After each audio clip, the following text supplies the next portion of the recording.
Robert Calamaris, Deputy Chief Broderick. I would like to welcome you all to this month's Police Commissioners meeting. My name is Hector Azar. I'm a Lieutenant Special Services Bureau.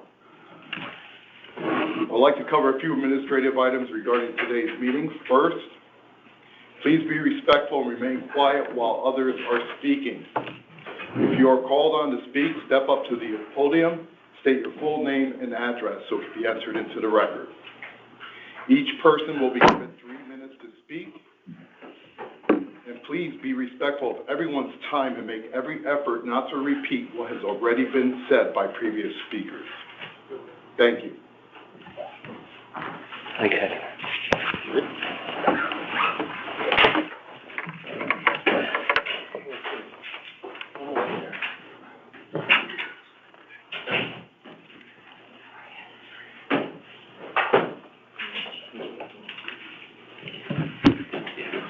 Okay. 4:30, we're going to bring the Fairfield Board of Police Commissioners meeting to order. If we can all stand in the Pledge of Allegiance. Pledge allegiance to the flag of the United States of America and to the republic for which it stands, one nation, under God, indivisible, with liberty and justice for all. Okay. Okay, Commissioners, have you read the draft minutes from last meeting? We have a motion to approve. Commissioner Caparelli, motion approved, second by Commissioner Millington. All in favor? Aye. Aye. Opposed? Abstentions? Okay, drafts are passed. Officer Douglas Katz will be present to receive his award as Officer of the Quarter the period of October 15th, 2022 to January 14th, 2023. It is important to note that Officer Katz is the first two-time recipient of this prestigious award. Is he here? Yeah, he's just walking in right now. Oh, okay. Your timing's perfect. There we go.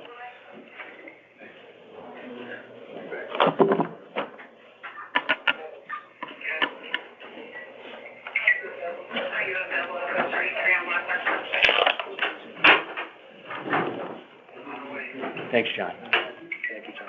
The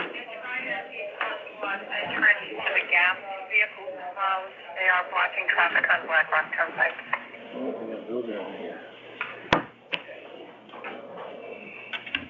Welcome, Doug, and welcome to your family. The Officer of the Quarter program is in place to recognize officers who understand, embrace, support, and further the Fairfield Police Department's mission to make Fairfield safer. Certain character traits have been identified by the supervisory staff as being critically important to carrying out our mission. These character traits are as follows: attitude, personality, initiative, fitness and appearance, and job proficiency. On September 6th of 2022, all the lieutenants and sergeants of the patrol division met, and after careful deliberation, unanimously selected Officer Douglas Katz as Officer of the Quarter for the period of October 15th, 2022 to January 14th, 2023.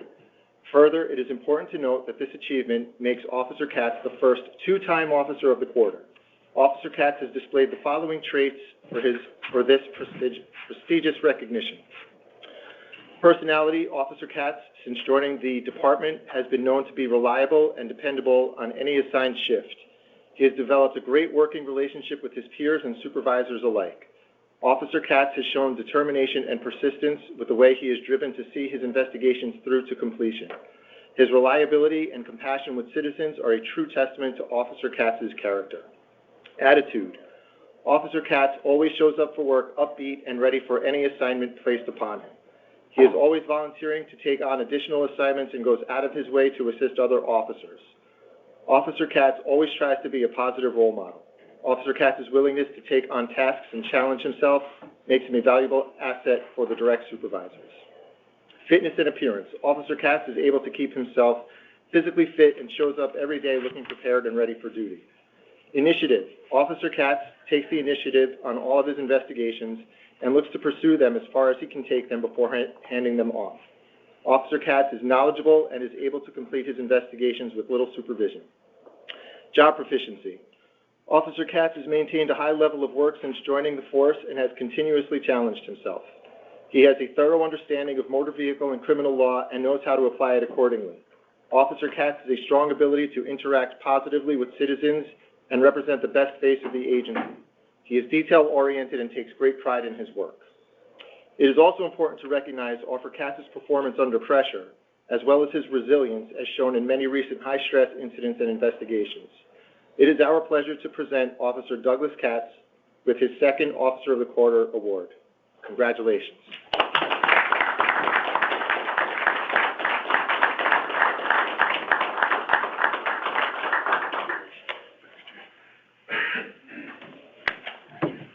So with this award comes this certificate. Congratulations. This plaque for Doug to take home with him. This nameplate that goes on our permanent plaque that we hang up in here, and this lovely pin that he can wear on his uniform proudly. So these are all yours. Congratulations. Thank you. Take that too.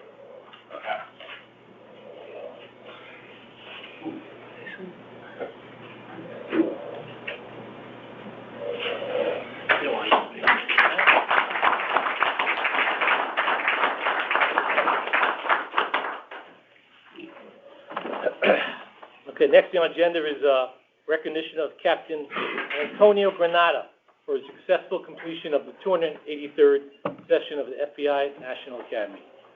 So I'll just make a couple of comments to congratulate Tony Granada for his completion of the FBI 283rd session of the FBI National Academy.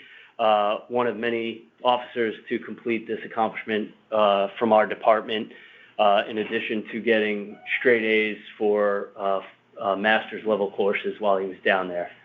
So Tony couldn't be here to be recognized tonight, but I just wanted to recognize him and put it on the record that he successfully completed the academy. Give him a little hand in. Okay, recognition of Officer Nicholas Artizone, who has been selected as the newest addition to the K-9 unit. Officer Artizone will be paired with a dog in the coming weeks and begin the training program in mid-November. Is he here? Artizone is not here. Okay. But I would like Evan Kaisman to just touch on a couple of things with our K-9 unit. I guess Evan kind of presented a proposal to me for a long-term plan for the K-9 unit. His K-9 is getting up there in years. Evan, you want to just take it from here and maybe just provide the commission with an overview of what the plan is over the next couple of years? So my dog is, he'll be 9 in April. So right after he turns 9, I'm going to retire him. Tentatively April 17th, he'll turn 9 on the 16th, so the next day will be his last shift. But I still think, obviously I have a bias towards it. I think that dogs are a really valuable tool to police work. I think it's important that we keep that and sustain that program. So Officer Artizone was selected as our next handler.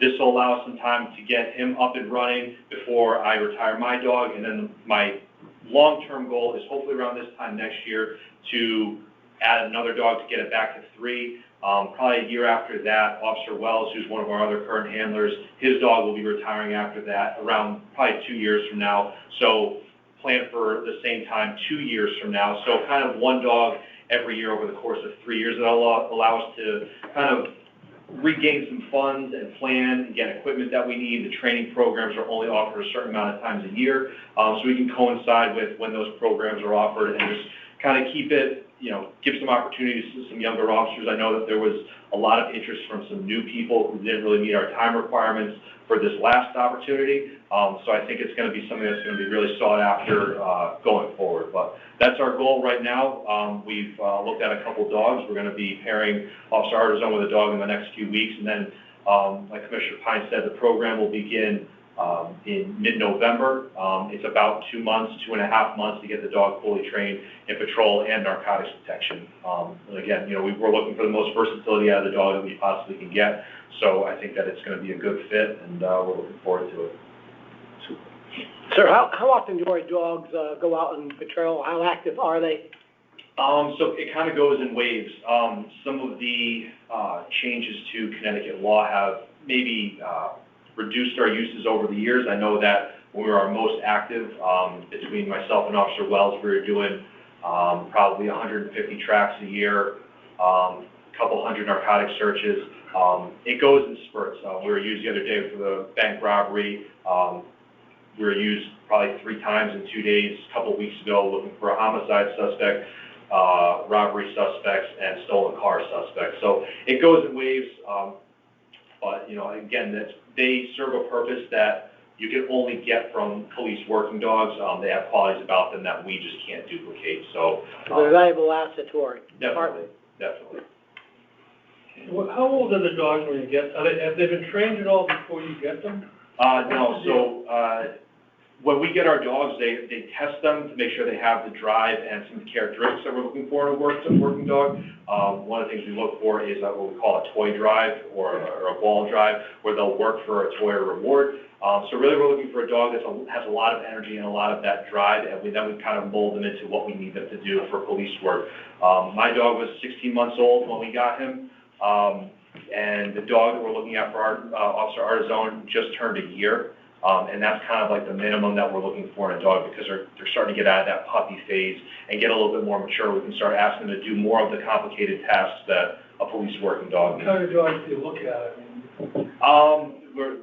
Both of our dogs right now are German Shepherds. The one that we're looking at right now is also a German Shepherd.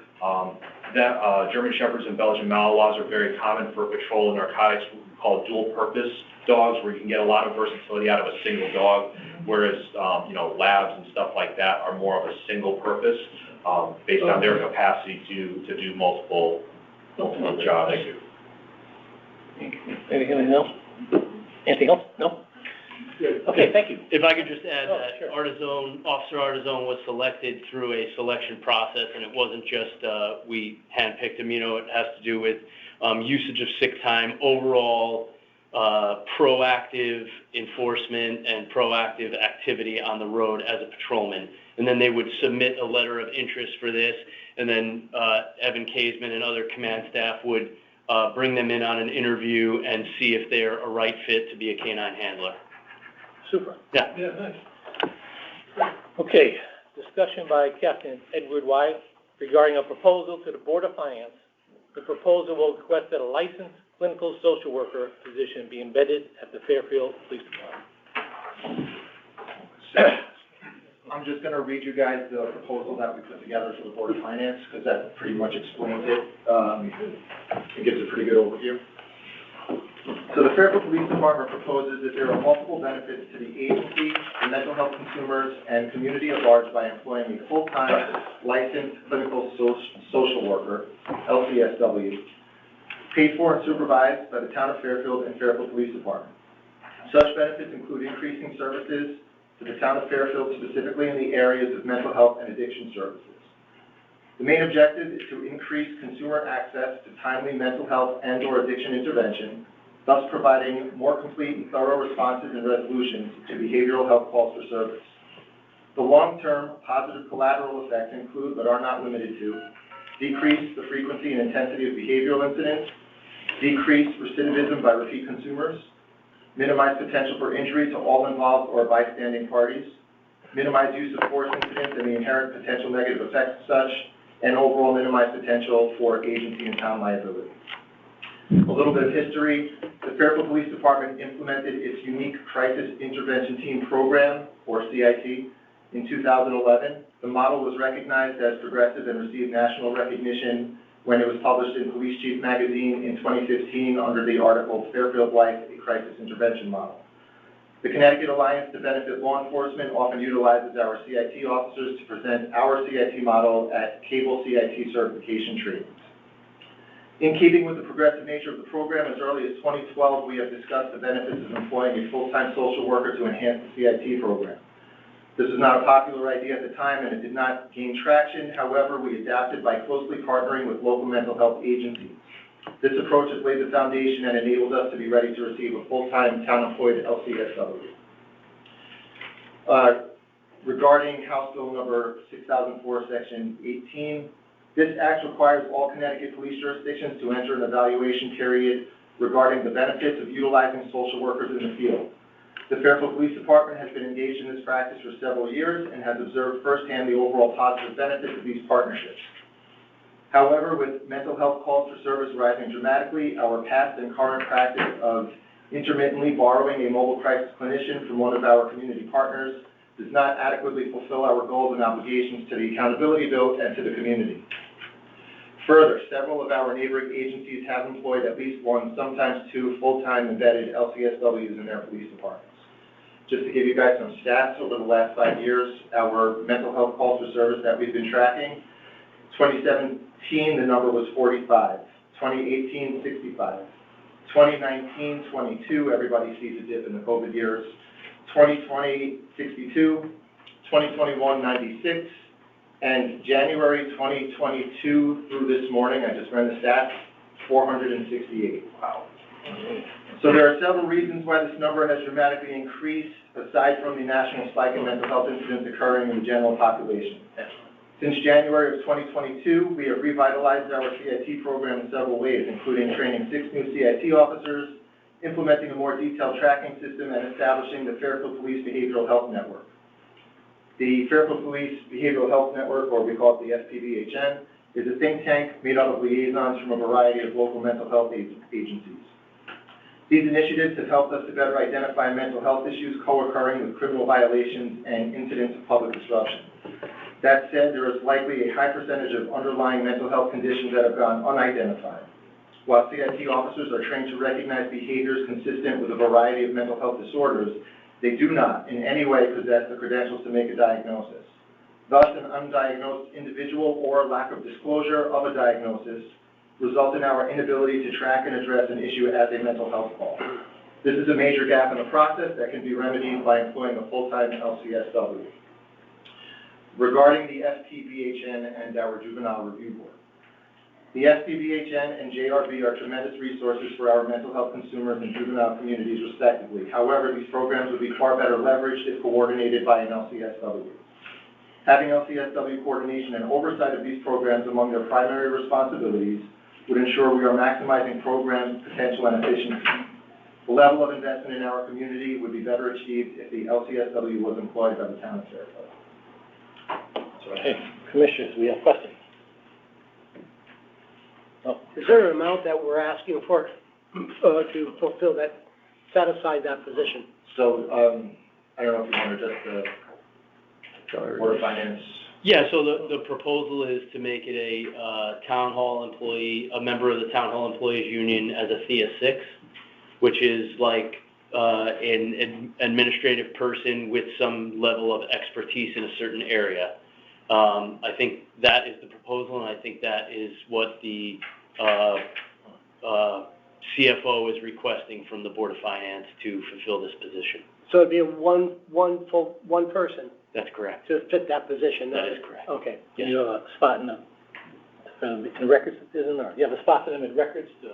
I think we're looking for office space in and around the Detective Bureau, if I'm not mistaken. We have a couple of sites in mind. So they would, okay, would they be riding around with the police? How does that work? Occasionally, not as common practice, but there are times, it's what we do now actually when we have mobile crisis clinicians with us. We have a CIT officer escort them on their follow-ups. Okay. How does the process work from beginning to end? Where do you find this clinical social worker? Do you have any input into it, or is it just someone that they suggest might work well with you guys? Well, we're going to post a position with a job description that's been fleshed out by in coordination between us, Fairfield Social Services, and Town of Fairfield Human Resources. Okay. So once that gets posted, then we'll take a look at the applicant. Well, who has the final decision on who gets hired? We do. I think we do, yeah. I'm just curious. Yeah. They're going to be working for the police department, so if I don't have some say in it, I might have an issue with it. I'll also add that they would have to be vetted and credentialed so that they can look through our case management program. So, Okay. yeah, so. Good. Thank you. I was just corrected on the THEA 6, it is a THEA 7, so it's one step up from a THEA 6. Commissioners, any other, Roughly 75,000 entry level. any other comments, commissioners? No? There was one something I read, some towns are shifting, the dispatchers are shifting the 911 calls to the 211. Did you hear anything about that at all? As they get a call from 911, if they analyze it, they actually push it over to 211? What I saw was the, suicide prevention hotline changed their number. Mm-hmm. Okay, but there was actually, some departments actually have dispatchers. When they get the call from 911, they actually forward to a 211 number. I don't see us doing. Okay, I was just, Yeah. I read that, so I was just curious how you thought. Yeah, I hadn't heard. Something interesting, though. Okay, any other? Thank you. So, do we have to No, have a sense of the body, no, just, I mean, if you want to, it's up to you, but there's no, I'm just making the commission aware of the initiative that we're putting forward. okay, sounds good. Yeah. Anybody have any, Would it be helpful if you had a sense of the body, if we supported this? the commissions? Yeah, that would be great. I mean, it would help when, it's presented before, when, Captain Wyatt goes before the, Board of Finance to speak about it. It might be helpful to say that the commission supports or, Fully or, support? yeah. Fully support. Yeah, Okay, what do you think? Show of hands, we support this? yeah, sure. Absolutely. 2, 3. Okay, it's unanimous, we do support that. Thank you. Sorry, someone would have to make a motion if I have to put it into the Okay, record. You have all right, to make a motion. okay, Commissioner Ambrose is making a motion, who's seconding? Okay, sense of the body motion, that we, approve that, and that we wish, how do you want to state it? I move, You're in support of the There you recommendation go. by Captain Wiley. Okay. And who seconded that, sorry? Commissioner Rebo. Shirley. All in favor? Aye. Oh, Aye. good, okay. Thank you, Jude, for that. Why, Oh, well, yeah, I've never done Okay. Good. Okay, traffic survey. Commissioner, Yep, survey number 1, location. Tuckahoe Lane between Reed Street, Pemberton Drive, and Windsor Place, Windsor Road. The nature of request, to install a stop sign at the beginning of Windsor Place and at the corner of Tuckahoe Lane turns. Request, slow down children at play. Sign to deter speeding on this road. There is a stop sign on Tuckahoe Lane, but there is a need for 2 additional, and that's it. 2 additional stop signs, I assume. By whom? Ephraim Dragovic. Recommendation to deny. okay, commissioners, anybody have anything to say about that? No, not really, But I think you Lieutenant Irizarry, do you have comment on that at all? Sure, Commissioner, we have, for the record, from 2001 to 2015, a total of 7 motor vehicle accidents within that area. Of the 7, 3 were caused by unknown vehicles sideswiping parked vehicles at that location. Myself and Sergeant Caseman have sat in that area a number of times and saw minimal to zero traffic at the times of day we were there. I know there is a member from the public that wishes to speak. Okay, now we have to, if anybody from engineering wants to speak about that? Yes, sure, I was there. Could you come up and just? Here. Yeah, right there, yeah.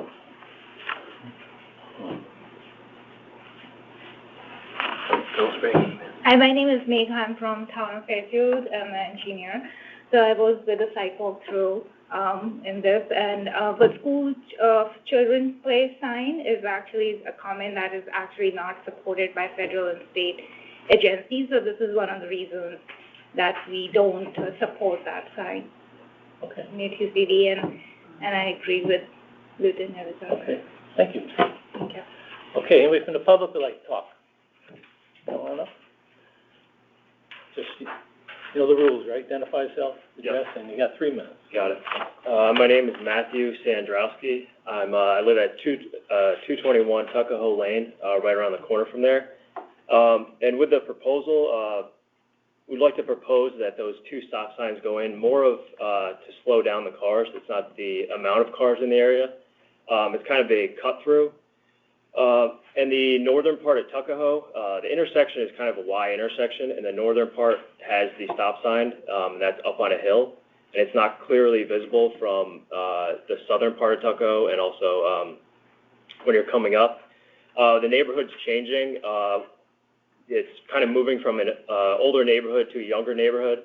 Just in the southern side of Tuckahoe, there's 11 school-age children that will be going to Osborne Hill, which is right around the corner. All the children in that neighborhood are walkers, and they are not afforded a school bus, so they have to walk to school. Tuckahoe Lane also has no sidewalks. So there are no sidewalks. There's actually sidewalks on 2 of the 33 homes on Tuckahoe Lane, and all those children in that neighborhood have to walk to school on the road. And that's one of the main reasons they want them to slow down the traffic in that road. Not the quantity of traffic, just slow down who's coming through. With that, I think that would probably be the least expensive out of all the options. To put in sidewalks would probably be very expensive to go all the way through Tuckahoe Lane. The neighbors, I believe, would be happy with just those 2 stop signs to slow down the traffic. Other options would be, I guess, what would it be? Speed bumps, but those could damage city plows. And let's see. Yep, that's all the neighborhood really had. The most effective would be probably the stop signs, if possible. Okay, thank you. Thank you. Anybody else from the public would like to speak? No? Anybody else from the commission? No? Oh, somebody else? Oh, come on up.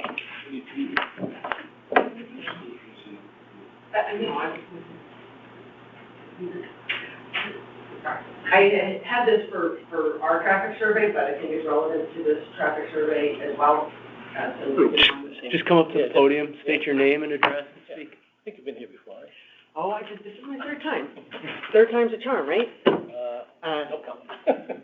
Amy Barrett, 306 Villa Avenue, Fairfield. So just in response to this request for Tuckahoe, as you know, Ms. Bukowski and Mr. Dix and I are on the traffic survey for a stop sign at Villa Avenue, and we're going to discuss the engineering recommendations. So in doing my research to speak tonight, I went back from 2020. I read every single month's minutes from 2020 through 2022, and there were 3 incidents where stop signs were approved. I understand that the MUTCD requirements or the warrants for stop signs are not to be used for speed control. However, there were 3 requests during that time period where stop signs were installed for speed control, in addition to speed limit signs and children at play signs. So, you know, when it's possible that exceptions, they have been made and they should be made. I can completely sympathize with his situation. You know, at least we have sidewalks. The cars leave the road and end up on our sidewalks, but they don't even have sidewalks. Yeah, well, I had a car land in my yard and caused $10,000 worth of damage, so it's kind of not, you know, I take it very seriously. So at any rate, I just wanted to point out that exceptions have been made where stop signs are used for speed control when it doesn't meet the MUTCD warrants.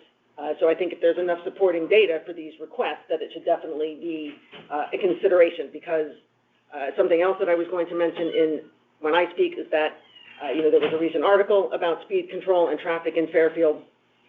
When these roads were designed, right, there was 45,000 people, I believe you said, Commissioner Pine. We now have 62,000 people. You know, the traffic calming measures that were sufficient for 45,000 people are no longer sufficient for 62,000 people. You know, the current traffic calming methods just are not effective. Okay, thank you. Thanks very much. Yes, Commissioner. Just to, clarify again, I don't know what past commissions did, but we've been strict in following the guidelines that are outlined and the advice of the engineering department and our police department and doing these things. We go and now make, and I've said this at a bunch of meetings, we start making exceptions for certain neighborhoods. Every single neighborhood is going to want the same exception. Every single neighborhood will want additional stop signs. And if the stop sign is is basically to control speed, we haven't in recent days been doing that. And we've been sticking strictly by these guidelines. People have wanted speed limits reduced. We've denied it if it doesn't fit the criteria of the guidelines for setting the speed limit in that area. So today, if we were to make an exception for Tuckahoe, then tomorrow it would be every surrounding neighborhood around that wanting the same exception. And so these guidelines are set there to guide traffic authorities, and we have to follow them. And I know sometimes it's not popular and it upsets people, but the bottom line is you start making an exception in one neighborhood, and we've turned down so many stop signs in the beach area.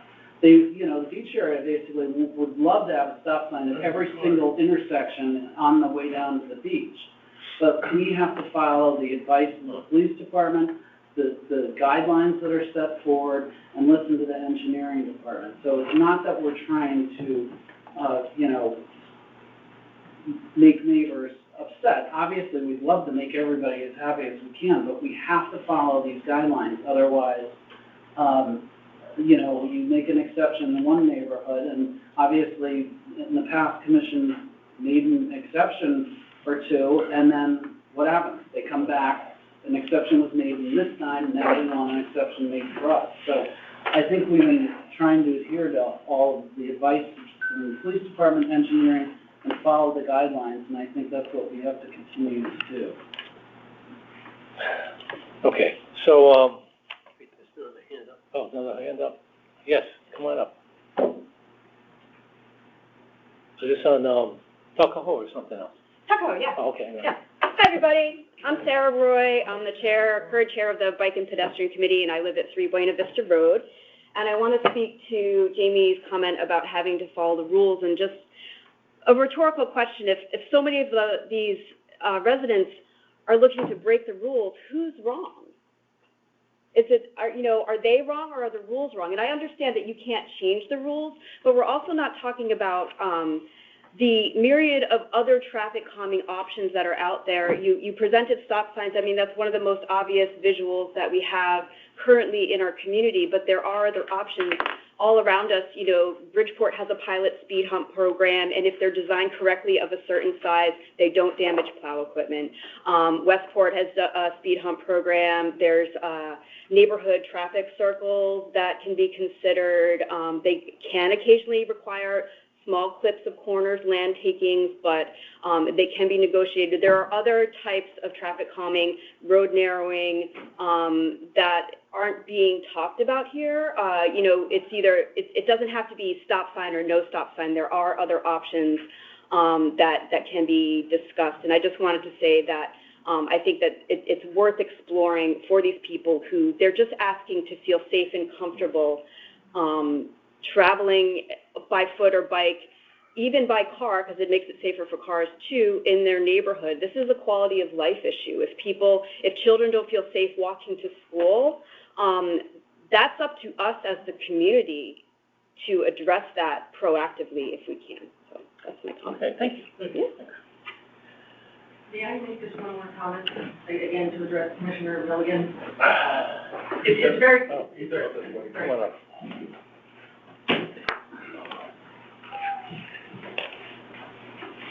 I love Google. Amy Barrett again, 306 Villa Avenue. I just wanted to address the comment about how previous commissions may have made exceptions, but the exceptions that I pointed out from 2020 to 22 were made by this same commission, which you were a part of. So it is this very commission that is making the exception. Can you give that location? Oh, the locations of them? Yeah. Yeah, I have it all written down, the months that it happened with the intersections.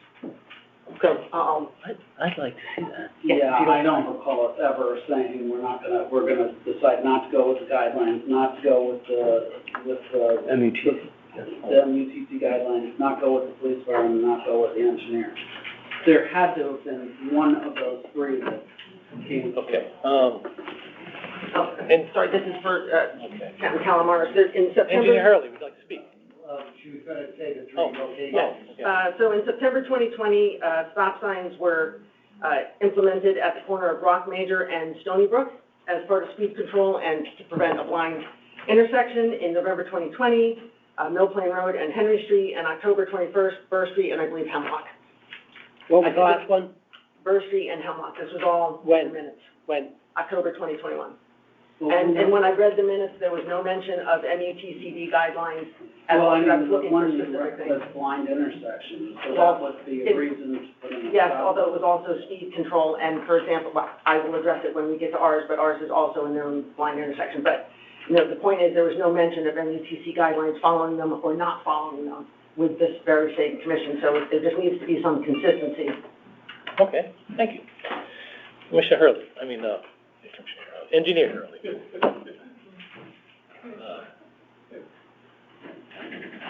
Bill Hurley, the engineering manager, town of Fairfield. I do want to correct some statements, and I think Jamie had referred to it too, is the 3 stop signs that were just mentioned all do meet the MUTCD. So if nothing else, it shows that each intersection is uniquely different, and I know engineering, and I have to believe the police commission, look at it on an individual basis, and at least shows that we're not, police commission's not an automatic deny. The one at Stony Brook and Rock Major, I know that was an uncontrolled intersection, a 3-way uncontrolled intersection. So that one, engineering strongly supported.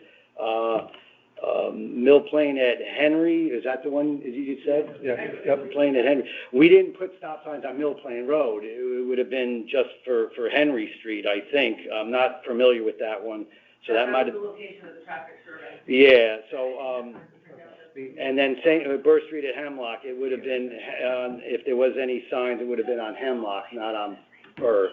Because you usually don't want to stop the main thoroughfare, and I'll use that term, unless there's, equal volume or reason for them to stop. One of the things that makes it hard for our department, and I'm sure the police commission, and even maybe even the public, is when there is an unwarranted stop sign. If you look at, again, past commissions, I'm talking about ones from the 50s and 60s, that's where we get the complaints. People drive through the stop sign. So I know in recent years, we've been really strict on looking at all different aspects of whether the sign meets the MUTCD or not. That is still the legal document. And even with the one that we're going to be talking about later, I've spent several months trying to find if there is a reason to put it in, without any other cause and effects, which we'll discuss later. But to highlight that I believe these, as I said, I'm not familiar with Mill Plain and Henry, but I have to believe that, I know there's not on Mill Plain Road, that I have to believe that all these would have been MUTCD approved. That I know engineering would strongly recommend against putting in a sign if it didn't meet that for safety and legality reasons. So you're talking about stop signs in the main thoroughfares, but the stop signs you're talking about are on the side streets, not the Well, I think that might be the case with Burr and Hemlock or Mill Plain and Henry, because they're not on the main road. Okay. The one on Stony Brook and Rock Major, I think we did, and there was a huge right-of-way issue there. Exactly. Because when if people come both at the same time, because it's a Y intersection, nobody knew who had the right-of-way. Okay. And that's one of the main reasons why you put a stop sign up, is to designate right-of-way. So I just wanted to be clear on it. Appreciate that. Thank Sure. you. Engineer. Yes, Commissioner Stone. I just want to comment that there is no stop sign on Mill Plain Road at Henry Street. I mean, I know the area well, and Henry Street is only a couple of hundred feet from the intersection of Umpqua Road and Mill Plain, and you would never put 2 stop signs so close together. Mm-hmm. The other thing I do want to mention is, and Sarah Roy mentioned it too, is there are other facets to look at, and I know in engineering and those who go on the site survey do it as well. If there's main concerns, we try to also make suggestions. Sometimes they take longer, and that's why sometimes things get tabled or we revisit. And so even on some recent ones that the commission may have voted on because the request was denied, we realize that the neighborhood has issues and concerns, and so if there's any way to improve it, we will come back to the commission with those recommendations, including one later today. Okay, thank you. Thank you. All right, so, on the traffic survey for Tuckahoe Lane and between Reed Street, Pemberton Drive, and Windsor Place, the recommendation was denied. We have a motion. So moved. So a motion to deny the stop sign at Tuckahoe Lane and at between Reed Street, Pemberton Drive, and Windsor Place / Windsor Road. There's a motion. Do we have a second?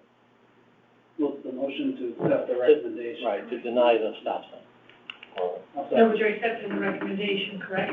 Yes. To deny. To deny. Denied, yeah. Okay, you second? Yes. Okay. All in favor? Aye. Aye. Opposed? Abstentions? Okay, so that is officially denied. Okay, traffic survey. What do you want to read? New business and old business? Old business. Under old business, to discuss the Villa Avenue fog line proposal and site visit on August 24th, 2022, with the Yukon safety rider, Mrs. Melissa Evans, and Lieutenant Erze. Proposed changes were verified during site walkthrough on September 20th, 2022 with engineering. Secondly, to revisit the request. No, that's it. I'm sorry, that's it. Okay, so, we initially denied Villa Avenue request. The engineering department went out there with the Yukon safety rider and Lieutenant Irizarry, and they proposed an amendment for us to look at to help with the traffic on Villa Avenue. So Lieutenant Irizarry, could you come up and explain what's happening? Sure, I believe the engineers had more information. Okay. Come on up.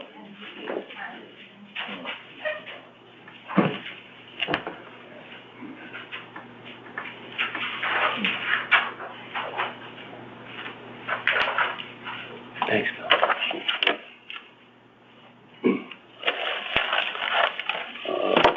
One of the things that the engineering department had looked at as part of that study, which is still ongoing, but we're here before you for a couple of reasons. Number one, pavement marking. As you know, the weather is starting to change, and the company that the town hires usually does the work on the busier streets during the night. And if this were to be tabled or on to the next meeting, November, by the time it got approved, by the time the work order got in, it would be December. We'd have to then say that this would have to wait until springtime. So I appreciate the commission at least expediting our proposal to try to get it in before the season's out. And that is, there's a combination of pavement markings. One would be to obviously freshen up any faded stop bars or any the existing pavement markings, which we wouldn't need to go before you, but I just want to highlight that. The other would be is to install what we call fog or edge lines. Villa Avenue varies. It's mainly 32, but in some spots it's even 34 feet wide. If you just have a double yellow line, that gives the impression of 16, 17 foot wide, roads, travel lanes. And so therefore, if we were to put in white shoulder or fog edge lines, we would then reduce the travel way to 10 feet, okay? Those are a proven traffic safety measure. They typically will reduce traffic anywhere from 0.6 miles per hour, not much, to maybe 2 miles per hour. But one of the things that we find out, and based on our own studies, discussions with other engineers as well, is it brings the traffic closer together, closer to the yellow line and away from the sidewalks or the shoulder area. So when people go get their mail, we did this on Park Avenue several years ago. People had trouble getting out of their driveway or getting the mail because, you're out on the middle of the road. Well, with the white line, say 4 or 5 feet away, that at least guides the people and the drivers, and then those people get a little extra cushion. It's not a wall or anything like that, but at least it does help. So here we're proposing the 10-foot travel lanes, which would then give it a 5 or 6 foot shoulder lane. Possibly could be used for a future bike lane. If nothing else, it's a shoulder area to keep traffic further away and give, as somebody had mentioned before, the pedestrians at least a little bit of breathing room. Here on Villa Avenue, there is, in most cases, a grass strip, which also helps. So we would provide that. At the intersection of Nichols and Lewis, in this area where we would have this shoulder line, we would emphasize, we would do cross-hatching in those areas. That would be another warning of to a motorist, whether they're familiar or not, at least that, you know, to move over, you're not supposed to park there, you're not supposed to drive in that section. It heightens, again, that you stay on the main road. That should help with some of the sight distance issues that have occurred there. We're looking at relocating the stop sign and bringing it closer to the intersection. That one, since it's an existing one, I don't think you have to approve that, but we have it in as part of our plan as well. Let's see, what else? Which one? Oh, yeah, these would go all the way to Brooklawn. From Greenfield to yeah. Brooklawn, so the whole striping we are proposing. We have passed you the plans.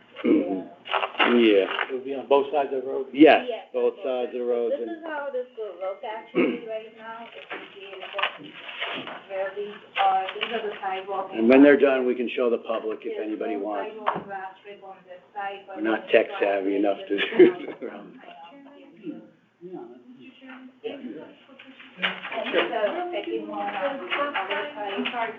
Oh, the stop sign on Nichols and possibly a little bit on Lewis. We would move them closer to the intersections, yeah.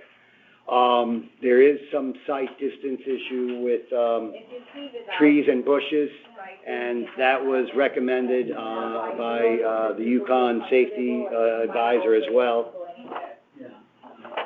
Recommend what? To remove them to increase the sight lines. Yeah. This is this is towards Brooklawn. The other thing we were able to do is we were able to get,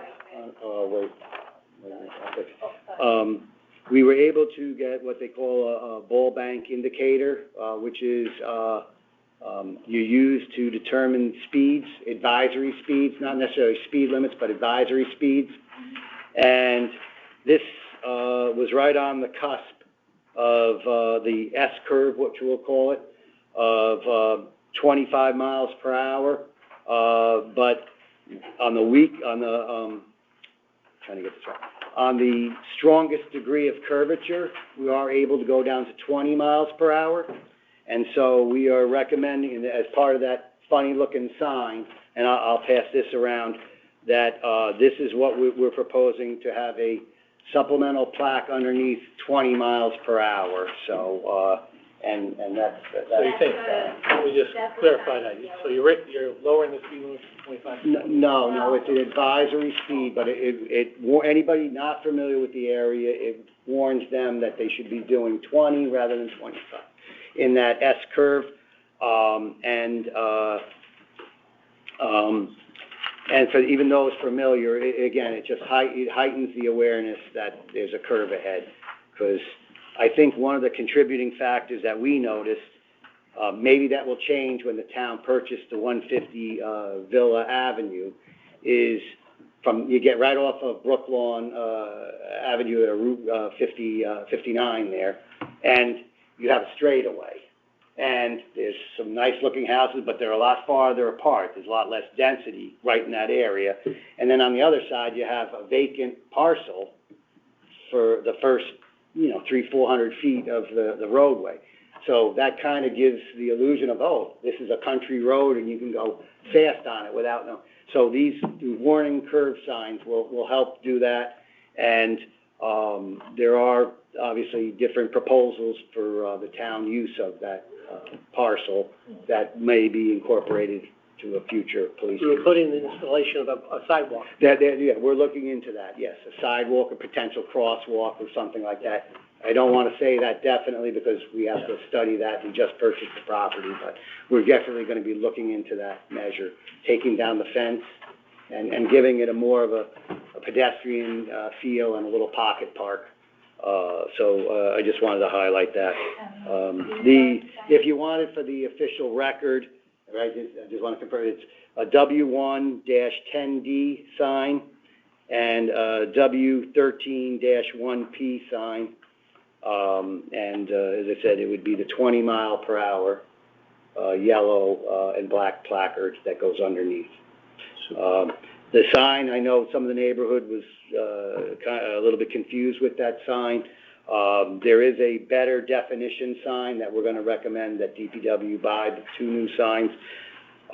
We must be ahead of the curve because the state actually just put in about 6 of these in Fairfield. So it makes me feel pretty good that we thought of the idea before they did on that. So anyway, that's what we have so far. We are continuing to look at measures. The conditions of the sidewalk, the town has a sidewalk survey evaluation that we're reviewing. I know there's one section that was labeled poor. The town will look into doing that. The town is also looking at potential grant money. We're working with MetroCog. As you mentioned before, if there's sidewalks there or some other issues, we're going to look at that. The town's been pretty successful in getting the sidewalk grants, and so I just wanted to share that with everybody. Super, thank you very much. Mm-hmm. Which one? Feedback. Well, yeah, the other thing, while we were at our site survey, the Yukon Safety Advisor had mentioned that the town would be awarded 2 of the speed radar feedback signs. And so I would recommend that Villa Avenue, I'm not saying a permanent one, but they should be what I would call, heavier rotation so that people are aware of the speed. And you can combine that with enforcement. A lot of times with the Operation Living Streets that the police has, one day there's the feedback sign that tells you you're 28 and 25 or whatever it might be. But then, if you're hitting a little bit higher than that, there'll be an officer down at the end of the road and, do some enforcement. Yeah, those are the ones that blink. And then they set it at a limit not to go too high because you don't want it to be a contest where, let me see if I can get this up high. So they are actually remote. You can actually remote and set it at a maximum speed so you don't get that situation. I'm trying to think if there was anything else on here.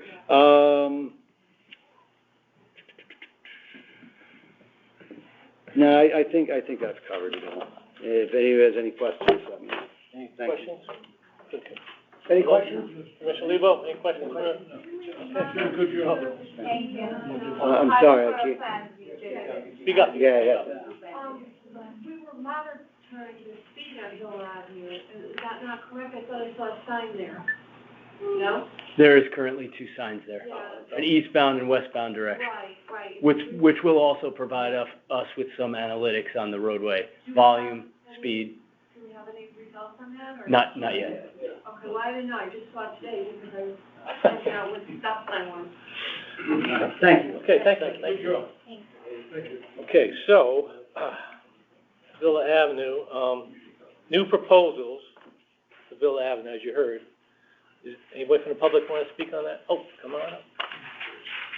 You just gotta, I know you've been here before, just tell your name and address again. Amy Barrett, 306 Villa Avenue. First, I want to thank the police officers, Lieutenant Irizarry, hopefully I'm pronouncing your name correctly. You've been very communicative and proactive in trying to enact some change on our street, particularly with the installation of those signs which went up yesterday afternoon. I apologize if some of my street names weren't accurate. I've been trying to look up this data while I'm doing my full-time job at the same time. Those were just the locations of the traffic surveys that I pulled up. And I appreciate the input from the engineering department. These are some great suggestions, and it's certainly a start.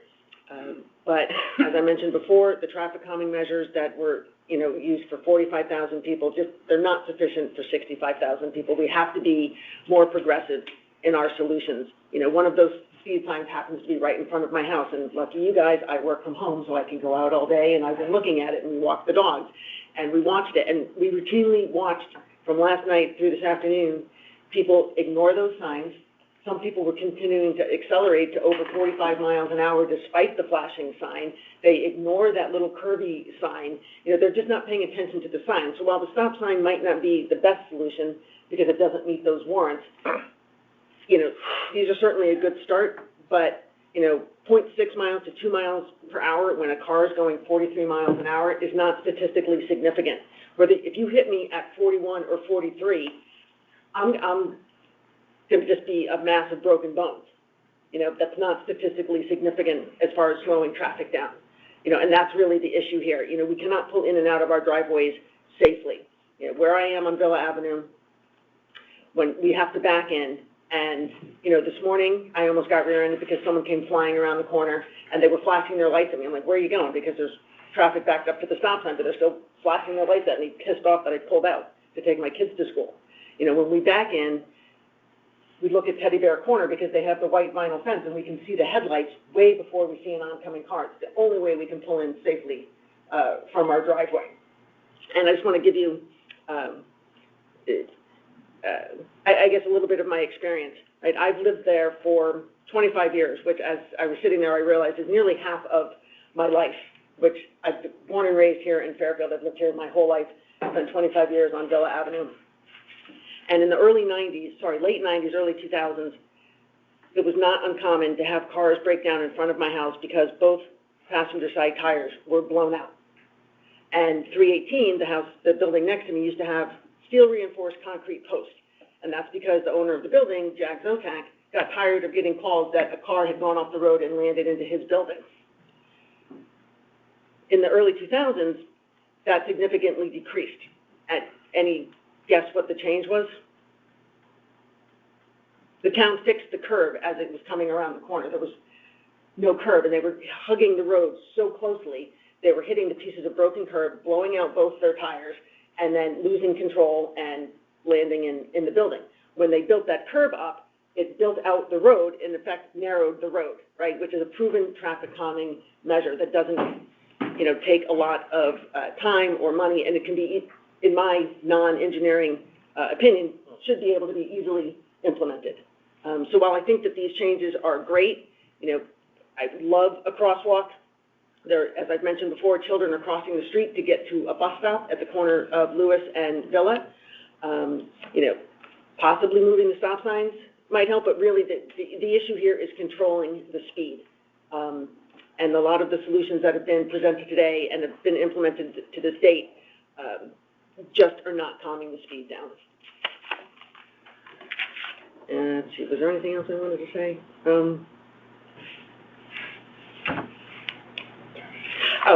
Other than in support of the stop sign, in the July meeting, it's in the meeting minute notes, Lieutenant Irizarry and I believe certain members of the commission agreed that that is a blind intersection, which is one of the requirements for a stop sign.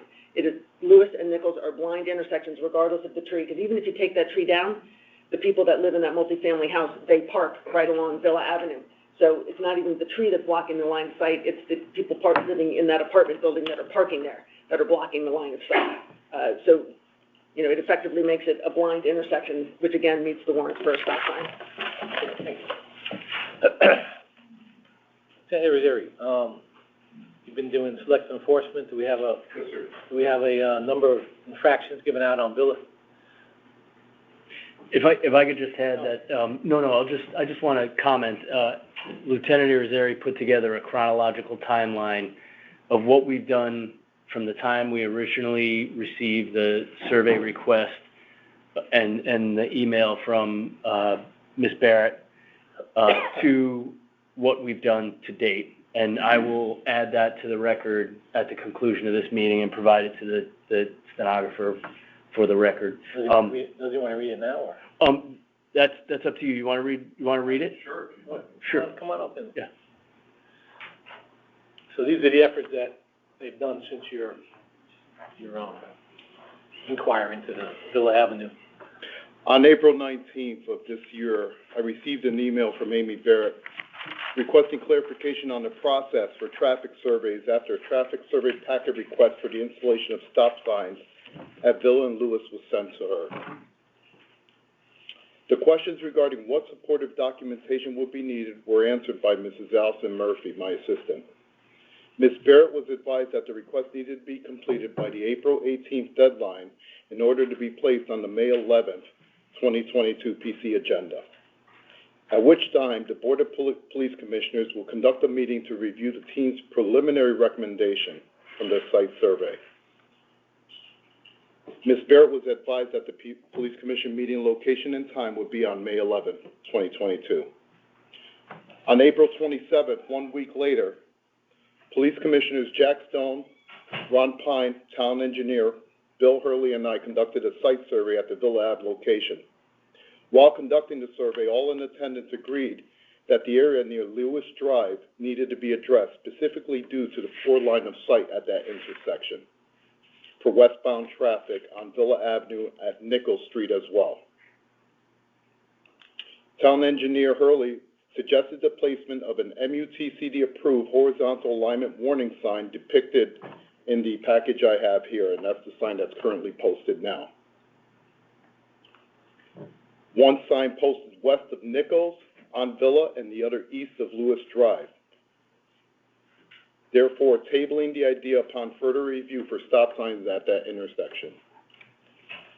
On May 11th, Commissioner Pine made a motion to table the Villa Ave request until a further study could be concluded and requested a Black Cat study to record speed and volume. On May 13th, while that matter was being tabled, the traffic unit conducted a Black Cat 9-day study on Villa Avenue at Lewis Drive between May 13th and May 22nd of this year. During that date range, a volume of 95,059 vehicles, almost 10,000 vehicles per day, were analyzed by the Black Cat system. A recorded 85th percentile speed of 32.8 miles an hour in the posted 25-mile-an-hour zone. The metric also provided results of a 1% enforceable violation over 40 miles per hour. On June 8th, the Police Commission meeting was tabled for police officer new hire interviews. On July 13th, the request for the MUTCD sign recommended by engineering to warn traffic of blind intersections was approved by this Police Commission. The Police Commission also voted to continue the study of the stop sign request and requested an engineering study to determine if further measurements need to be taken. The Police Commission also stated that the stop sign must meet MUTCD warrants, as their installation may cause an increase in rear-end accidents but could reduce other types, hence recording or recommending a further study. Commissioner Ambrose made a motion to accept that recommendation that is before them, and with respect to the placement of 2 stop signs, adding that they must meet MUTCD requirements. Further, a motion that the engineering study continue with Mr. Hurley looking into this issue further to see if further enforcement measures needed to be taken, and that was unanimously carried. On July 14th, I was copied on an email from a resident, Janine, is it Pekowski? Pekowski. Yes, thank you. Who stated that she was working with Amy Barrett and Richard Dix and wished to be included on any further engineering studies for Villa Avenue. On August 19th, I was also copied on an email to First Selectwoman Kupchik from Janine Pekowski of Villa Ave, indicating an approved, quote, an approval received for stop signs and an engineering study. Upon reviewing the Police Commission meeting minutes, I observed an error that led our residents to believe that stop signs were approved for that location on Villa and Lewis. Based on this error, a work order was erroneously prepared, which included the installation of 2 stop signs at Villa and Lewis, and I have since corrected that error with both in-house personnel and DPW. On August 24th, I participated in a preliminary site visit for Villa Avenue with engineering and Melissa Evans of the Connecticut Transportation Institute. There, issues with sightlines and possible solutions were discussed. it was believed that the proposed stop signs did not meet MUTCD requirements. On September 20th, Captain Colville and I participated in a roadway safety audit organized by our engineering department, Bill Hurley and Mega Jane. There we were accompanied by Melissa Evans of the Connecticut Transportation Institute and a member of MetroCog. I didn't get her name. Megan Sloan, okay. And residents of the Villa Avenue were in attendance as well. Again, issues were disclosed with the residents in attendance and possible solutions were discussed by those in attendance. We also observed that this meeting did become quite contentious at times, as certain residents in attendance had issues with the recommendations being proposed by Melissa Evans. On October 11, 2022, the traffic unit just recently installed 2 temporary speed signs for both eastbound and westbound traffic. Since then, we have also increased the sizes of the stop signs at Villa and Melville with post delineators.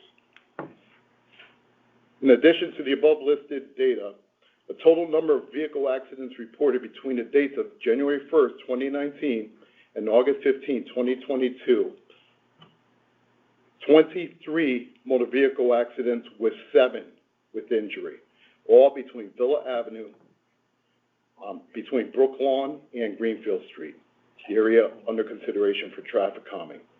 Since that date of August 15th, no further motor vehicle accidents within that corridor.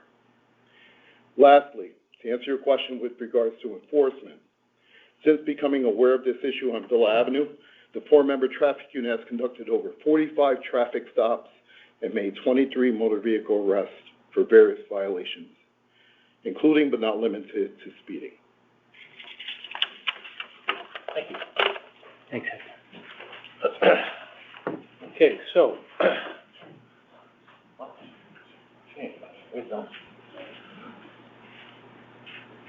all right, so the proposal before the commission at this time is requested by engineering to, yes. Oh, you want to speak to? Yeah, Okay. you show up. RTM member Gerber, right, Mr. Gerber? Just announce your name and address. Bill, good. Bill Gerber, I'm on the RTM. I became aware of this when I received an email. Excuse me, address, please? 25 Shady Hill Road, and I represent District 2. This isn't my district, but Janine sent an email to the RTM, and I became aware of it, and I was interested. And so went on a walkthrough, 2 walkthroughs with them. The Connecticut, I can attest to what Officer Hector said, that it became a little bit contentious during the walkthrough. The woman from Yukon Safety was very unsympathetic at times, but very professional, very knowledgeable. And I just wanted to highlight one thing that I don't think was discussed, that I was surprised to see when we got to the corner at Lewis, the bend at Lewis, she was most excited about actually building out the sidewalk. Not painting the line would be a cheaper option, but actually building that sidewalk out significantly, because it's a very wide street to begin with, and that curve is even wider. And so she thought it would have significant traffic, or could have significant traffic calming measures. But I do understand if the first step is trying painting, but that was not what that was not her first thing. I also want to mention that Officer Hector, Bill, and Mega were phenomenal. They were wonderful and really did a nice job walking us through. I think part of what woke me as a member of the RTM, and I live on a quiet street, which you know, I haven't really been subjected to this kind of traffic before. You do, I'm sure you've all driven that street, you get the feeling. It is a very busy street at rush hour. It is very dangerous for someone, you know, who might step off at the wrong place. But I can't help but feel that maybe there's ways we can improve the public's understanding of what the process should be. and maybe some sort of decision trees and with facts on a website somewhere. Maybe it's there and I missed it, but where people understand what the factors are, that would lead you to reject or accept a stop sign. Because I was a little taken aback. There is a sign there that nobody understands. It's like an S with a slash through it. I mean, I guess I should go back to driver's ed, but I'd never seen it before. And when, in the discussions with the woman from Yukon Safety, she seemed kind of surprised. And it's like, well, if you don't know what it is, it's your business. It's your problem. I think, we need to figure out a way as a town maybe to be a little more sympathetic. I don't think this is necessarily your job, but I'm sure you understand this. You see people come before you all the time. When there are people speeding regularly on your street and you're afraid your kid's going to get hit and injured or killed, how do we address that? It may not be within the current scope, like Sarah Roy said, maybe it's not within the current scope of what the actual recommendations are by MUTC or whatever. But maybe as a town we need to come up with ways to make the streets safer. This street particularly feels unsafe to me, and I just want to highlight that. Also, that I think there's probably a lot we can do, and I understand it may cost money, but we probably need to look at streets like this. To me, you look at the end of that street towards,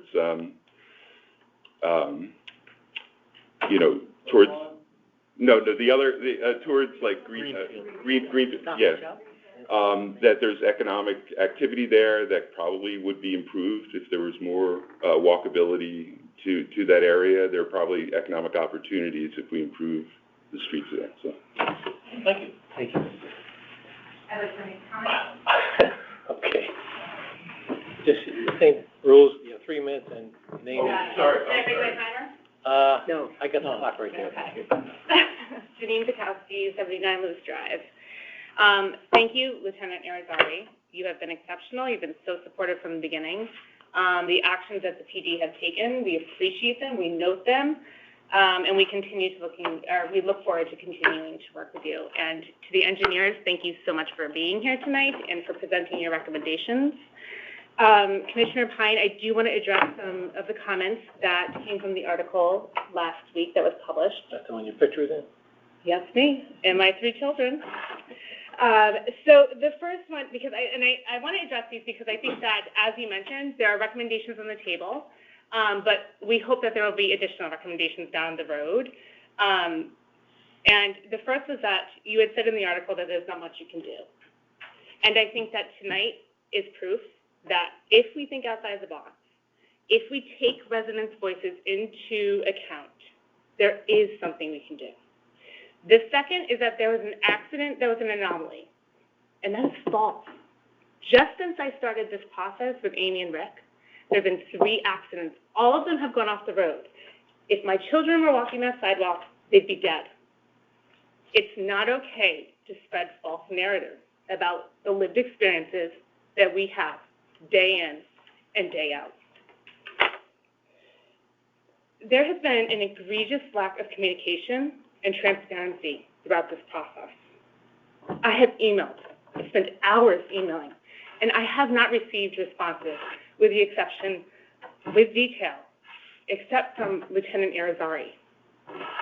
We are putting our soul into this. My children want to walk to the playground that Fairfield has built them, but I don't allow them to, and I will not, until the town recognizes that something needs to be done. Again, I'm so appreciative of the work you're doing. I know it takes time. And I appreciate us setting the record straight that something can be done, and it should be done. We live in Fairfield. I'm proud to be here. But the narrative around town on social media is that we're not heard and that we're not seeing changes that are going to make us safer. And that has to stop. It has to stop. So thank you. I appreciate the work you did, or you brought to the table tonight. Thank you for your continued work. And to the Police Commission, thank you for hearing me. Thank you for your time. And I look forward to making Villa safe. Great, thank you. Anybody else in the public? No? Okay, so we have before us a proposal to install fog lines, and, well, the recommendations from the engineering department were involved with signs and... I'll make a motion that we accept the recommendations for the traffic calming measures as presented by the engineering department this evening. Okay. I'll second that motion. Any discussion further? No? All in favor? Aye. Opposed? Abstentions? None? Okay, motion passes. So you're gonna get fog lines and a few things, hopefully that will help a little bit, and, they're gonna still continue to study Villa Avenue, so it's not over, but hopefully that will help. And thank you for coming tonight.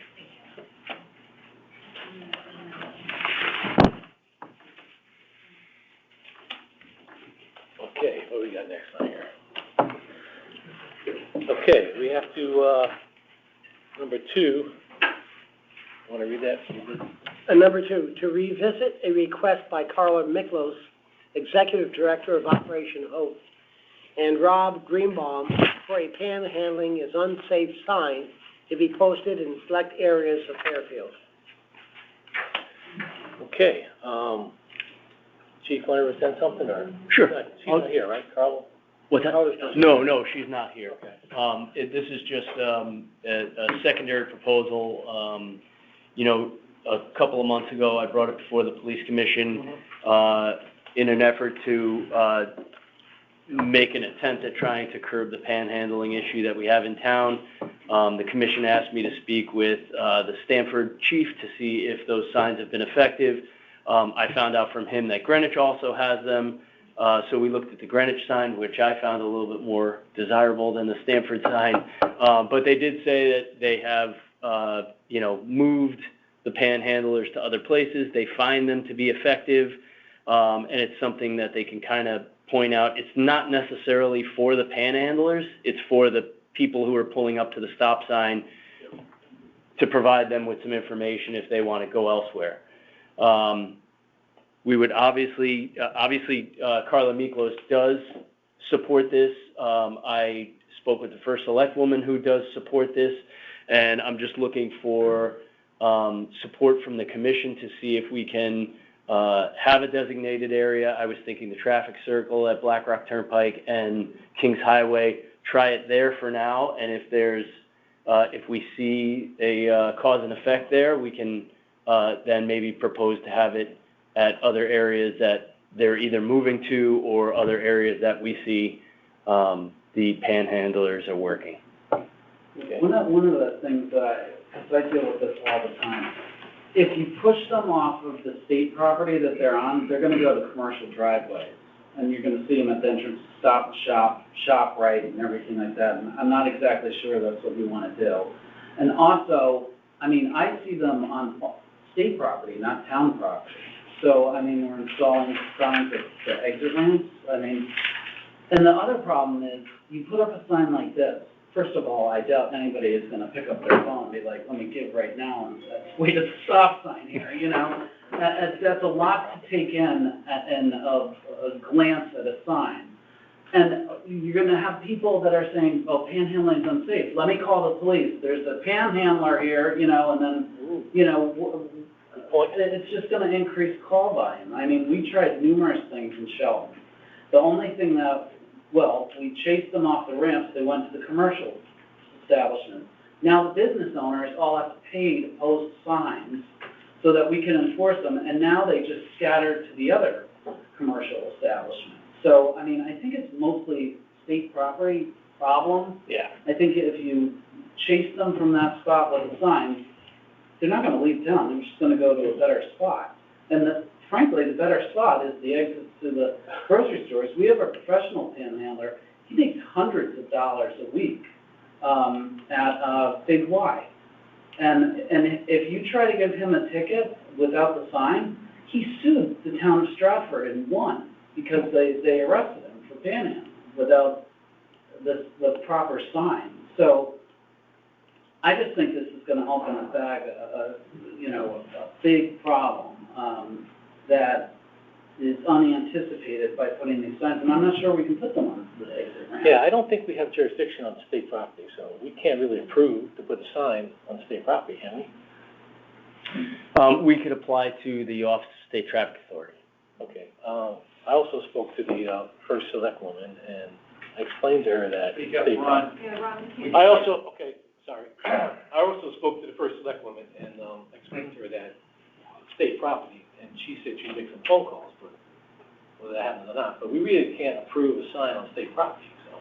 And the other thing my other feeling was, I've had dealt with, those type of people before, panhandlers, and, they can get vicious. And if you put a sign up, and where they are panhandling, they're gonna destroy the sign. They'll either graffiti it, put a plastic bag over it. I mean, you're gonna have to replace that sign 10 times. So that's my feeling is I'm against it. The other problem is if you have the panhandling sign there, then the people call into the PD saying that, there's a panhandler, and then the PD basically says, well, there's really nothing we can do about it. Now the caller is like, the police aren't doing anything about these panhandlers, and it's posted, you know, so I think it's just opening a big can of worms over something where, I mean, if Operation Hope really wants to help them, go out and do some outreach to them. Yeah. Social workers. That's a good point. You know? They can go and. You know, go talk, it's the same guys, it's exit 19, it's exit 24, and the guy at the traffic circle. I mean, if they go out and talk to them, it's not like there's a new panhandler every day, it's the same people. And it's basically 3 of them. But I don't think popping 3 signs at their location is gonna do anything. I mean, Commissioner Lebo, yes. There are also have businesses actually down at Kings Highway, Walgreens. There's a young girl and a guy there, it was probably a few months back, and they were asking me for money, and they said they didn't have anywhere to sleep. So I was concerned that maybe truly these people are down and out, and the girl said to me, gee, you know, it's gonna rain. So I said, well, you know what, maybe let me just call the police officer and see if they can help you. And I called Mike Parrish, Lieutenant Parrish, and he did send somebody out. But they're also up at ShopRite, Trader Joe's. I mean, they're already at the businesses. You're not gonna stop them. Yeah, but that's private property. You can't. I know, you can't do you can anything. stop them, you can post a sign, and then they can get arrested. Post the sign now, not us, right? The businesses, yeah. Yeah, right. Maybe you could post a different sign to get a job. I just, yeah. Okay. All right, so listen, I'm kind of. That off the record? Yes, I'm against it. Commissioner Millington's against it. I am definitely against it. Commissioner. Well, we have to make a motion. No, I know, we're just trying to get a sense before we make a motion. Peter? I'm ambivalent about it. What? I can go either way. I see what's happening right outside my building. If you come down Black Rock Turnpike and the Right there, right? highway's right in front of you, he's there all the time. Oh, I'm sorry, from 2 o'clock in the afternoon till after it gets dark, he's still there. And, you know, it poses a traffic issue, a traffic problem, but I understand what Jamie's saying. It's state property, and Well, the sign is not really the sign doesn't do anything. It's the better way to help is to divert the money you're gonna give him and give it to. No, I get it, and that's why I'm ambivalent. But then what's the organization gonna do for the panhandle? And I tell you, I think they're gonna destroy that sign. If they're making money, Yeah. and that sign is stopping them from getting money, they're gonna destroy it. Commissioner Stone, what's your feeling on this before we have a motion? Commissioner Stone? Yeah, I hear you. Oh, well, last time you couldn't hear me, so speaking up. I agree, the signs aren't gonna solve a thing. Okay. I agree too, you know. Okay, so let's have a motion to deny request. Is that the motion? Yeah. Okay. I second it. All in favor? Aye. Opposed? Okay. You can call the first. Yeah, you can go find motion to deny. Who did the second on that motion? Peter. I second it. Commissioner Ambrose, second. Yep, thank you. Oh, okay, where are we at here? New business. New business, go ahead. New business, recognition of a donation made to Animal Control, a $100 check from Douglas M. Reed, 258 Mulberry Hill Road, as a donation to the Animal Control Shelter on behalf of Elias Shea. Total donation deposit of $100. Okay, I'll make a motion to accept. I'll second. Okay, second. All in favor? Aye. Opposed? None? Abstentions? None. Okay. Monthly report. So, I got one question on this. Look at, since infractions are a big thing with traffic, the traffic unit gave out 58 infractions in September. And then we have, there's another, okay. Then you have the overall motor vehicle infractions for 2022 September is 85. So is that just the patrol division? Is that everything?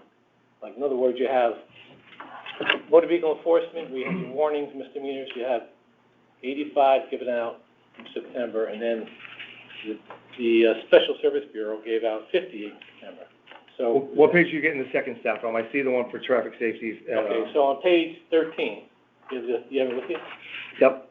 Look on 13. One is infractions, gotcha. Yep. On 85. 2022, so what is that exactly? So I'm guessing the difference between 85 and 58 would be what patrol gave out. Yes, that would be my assumption. Okay, so we had that discussion before that, you know, we just can't have, we're having a lot of complaints from speeding vehicles and other motor vehicles. And is there any way we can get patrol to?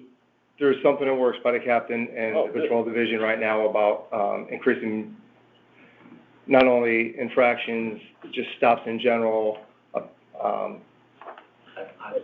High visibility. He has a plan that works with the shift manager. You don't necessarily have to give a ticket, but if people see people getting stopped, then they Exactly, that's caution. slow down, you know? Yeah, and as you know, we're getting inundated with complaints from the public about speeding and others. So we're looking at these stats and we're saying, okay, last year it was 171 in September, and now we're at 58. And then you're going back to, on page 9, you know, January, February, and March, you're talking about 250 infractions issues. So, you know, you're way down. We had a staff meeting about the overwhelming effects of our demands on our patrol officers, and some of the feedback we got was so much change in a short period of time because of body cams, because of car cams, coding, tagging the beach area efforts. They're pulled in 9 million different directions. And, I mean, Captain Y is on them, go to this meeting, go to the beach task force, all these.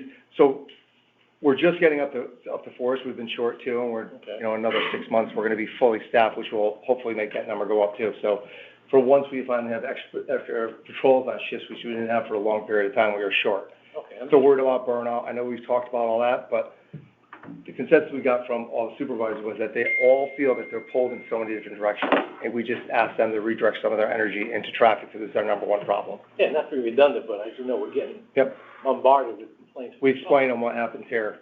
The other issue is, and I addressed this with state legislators, seem to care, they, every year, and they just did it again, they just keep increasing the fines, you know, and I said, if you lower the fines, officers will be more likely to give out a ticket. So you stop somebody for going, 20 miles over the limit, you know, who's a mom with 3 kids in the car that on hard times, and you hit them with a $188 ticket. I mean, that's food, you know, and it was like, when I started, a stop sign was $50, no problem. Now it's 136, I think, or 139, I don't forget what the new number is. And some people can't afford to pay the $50 ticket, but can't afford to pay the $180 ticket. Well, even distracted driving, is that $200 first offense or something? What's a distracted? That just went up again too, I forget. So it's 200 for the first offense, right? But now they made, you know, if you have no insurance, it's no longer a misdemeanor, it's a $550 fine, infraction. Plus you tow your car. So you can't afford insurance, they used to give them a misdemeanor that by the time they go to court, they can get, you know, the general or something. But now, like, what's the likelihood they're even gonna pay that? Well, the problem is, you have to tow their car, right? There's no insurance. Yeah. Is that what happens? There's a lot of opposing forces at work that Captain Y is trying to negotiate or navigate with the, well, I mean, Well, one of the things that we have to acknowledge is, we have a handful of guys who are like, the next up-and-coming superstars. And, the culture has changed. So like 20 years ago, when I was one of the new guys, something that was really respected or appreciated is if I came in at the end of the night and, my sergeant saw that I made 20 car stops at a red light or at a stop sign. Now we have guys who are looking for different things. So we have officers who are hitting it hard every day, but instead of coming in with 20 car stops at a stop sign, they're coming in with 2 arrests. One arrest being a weapons in a motor vehicle, another arrest being an outstanding felony warrant.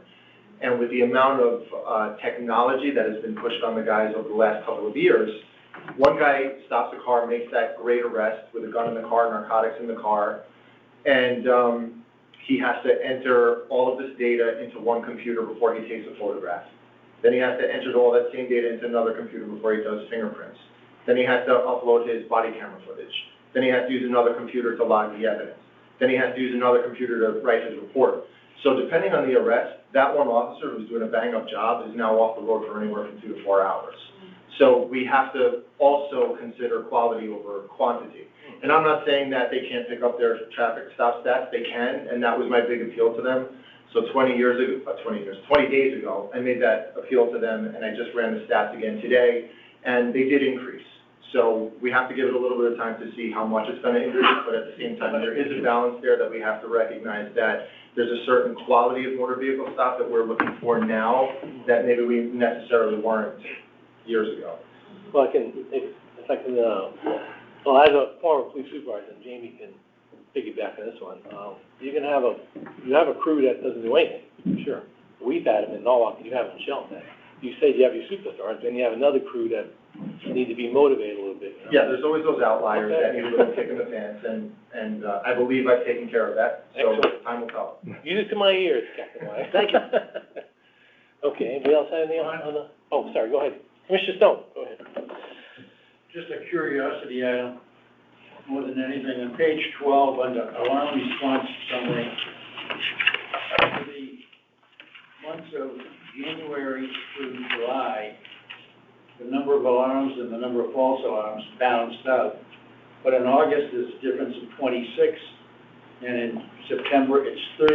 So why all of a sudden do we have a lot of non-false alarms? Yeah, I talked to Commissioner Stone about that before the meeting. I'm not sure. I know it was Greg Carroll left in July, and somebody else is gathering this data. It almost seems impossible that they're matched exactly month to month, or cleared alarms versus active alarms, because we have active burglaries, we have excused. So what are they, 30 out of 200? I'm not sure of that either. They both seem a little off. I just don't know where the data is coming from in LAS. I'm going to look into it. So Okay, I perfect. don't know how we're capturing that data with the programs. Okay, anybody else have anything on the monthly report? No, good job overall. Nice arrest, like Captain Wyatt was saying, it's a nice quality arrest. Oh yeah, that's a good arrest. That's helpful. Bank robber, do we have any, how are we doing on that? We're doing well. We have very clear surveillance footage of the suspect. We're sharing with our law enforcement partners, and we have some items of evidentiary value that we are looking to get DNA off of, so. Super. Yeah. Okay. What else? That's it? I'll make a motion to adjourn. Second, all in favor? Aye. Opposed?